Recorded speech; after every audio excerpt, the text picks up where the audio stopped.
Hello everyone and welcome back to Victory Through Failure. I am Malaise and today we're going to be looking at basic unit types within Total War Warhammer. We're going to start off with infantry, and infantry is the most numerous and common type of unit that you will encounter within the game. Infantry will often suffer the heaviest losses due to prolonged involvement in melee close quarters combat.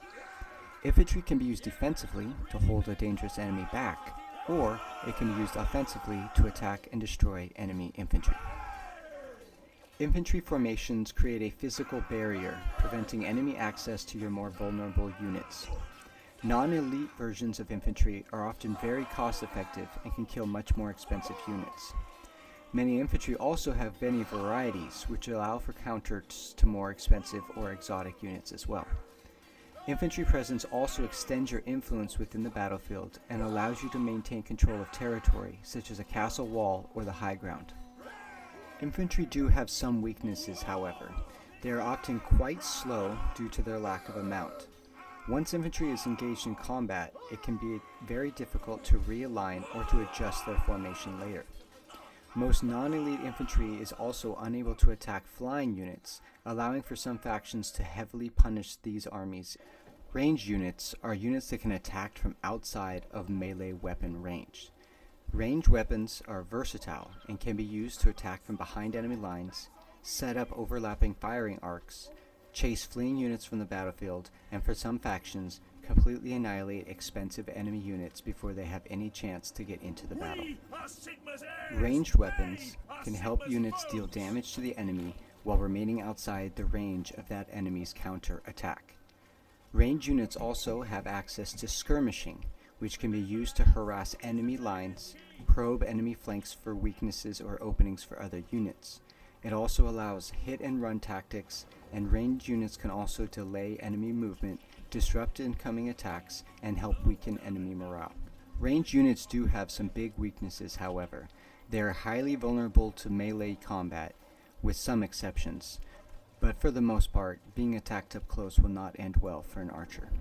All ranged units must also carry ammunition, which is expended as they attack. When this ammo is exhausted, the unit will no longer be able to use its ranged weapon and must enter into melee combat.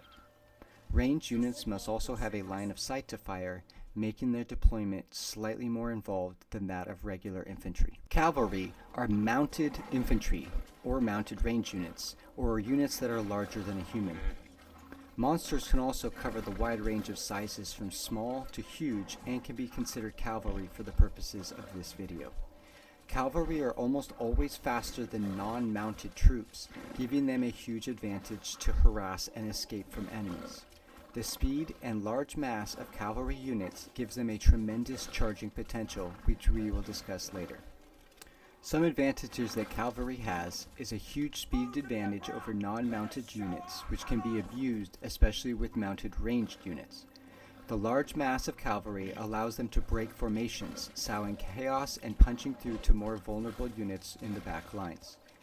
This versatility combined with speed gives cavalry a tremendous feeling of influence over the battlefield. Cavalry's speed is their biggest strength, but it is also their greatest weakness.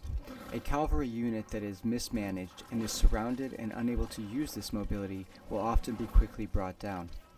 The large size of cavalry also makes them an easier target for enemy ranged and magical firepower, as well as making them susceptible to bonus versus large damage. Cavalry are also some of the most influential units within an army, often just below the lord or hero, making them a juicy target for the enemy. This will require you to keep them moving for the entire battle. Artillery is long-range, devastating machines of death and destruction. Artillery can provide a way of destroying large enemy monsters, slowing or breaking apart enemy formations, and helping to get into enemy settlements.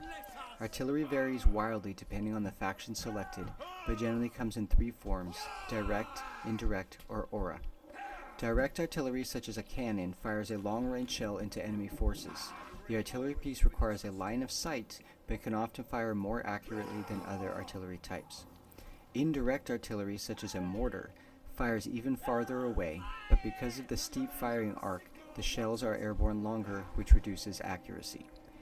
Aura artillery are unique machines specific to certain factions. These artillery pieces either give positive or negative effects to all units around them, and some of them can even fire like more traditional artillery pieces. Artillery strengths are that they can remove high-value targets before they can be used to full effect. Incoming artillery fire is also terrifying and could drastically reduce the enemy's morale when they are struck. Artillery can also destroy settlement walls, doors, and defensive towers, which can trivialize some settlement sieges. Artillery also effectively counters large numerical armies and can help punish large clusters of enemy troops. Artillery is very powerful, but does have some weaknesses. Artillery is often very slow and unwieldy to move or reposition. This, combined with their power, often makes them a priority target for enemy units or cavalry. If you bring artillery with you, you will be providing support for it in the form of other units. Artillery, like all other ranged units, also has ammunition which, when exhausted, renders the artillery useless. Heroes are powerful single units that can provide effects, auras, buffs, and strong killing power to your army both in the campaign and the battlefield. Heroes can provide effects and utility to your army that you will not be able to get anywhere else. Heroes can be used to dramatically adjust the battle in your favor. With abilities ranging from healing spells to powerful melee attacks, heroes provide a powerful boost to any army. Heroes also have a leadership buff or aura around them, which can help provide a buff to all your units and prevent them from running when the battle gets close. Because of how powerful they are, heroes are often some of the most expensive units in your army, as well as some of the largest targets. Because of this, heroes are not units that you want to generally give orders to and then simply ignore. Your lord is the leader of your army, and often the single most powerful entity on your side of the battlefield. Lords are immensely powerful, and also provide many of the passive effects, buffs, and spells that define each faction. A lord's purpose primarily is to simply not die. Although it sounds simple, the most profound single attribute a lord brings to the battle is his or her leadership aura. Lords are immensely powerful units on your side of the battle, and they're also incredibly versatile, giving you the ability to continue to push a lead or to potentially come back from a loss or losing situation. These are the centerpieces of your army, and they provide stability within the maelstrom of chaos and confusion of battle. Your lord is very powerful, but is also a large target. Losing your lord causes a huge loss of morale which sweeps across your entire army and can often lead to a total collapse and loss of the battle. It is possible to win without your lord, but it is not a tactic you want to get in the habit of. And that concludes this video on the basic unit types of Total War Warhammer 2. I am Malaise, and this has been Victory Through Failure. I hope to see you all in the next one. Thanks.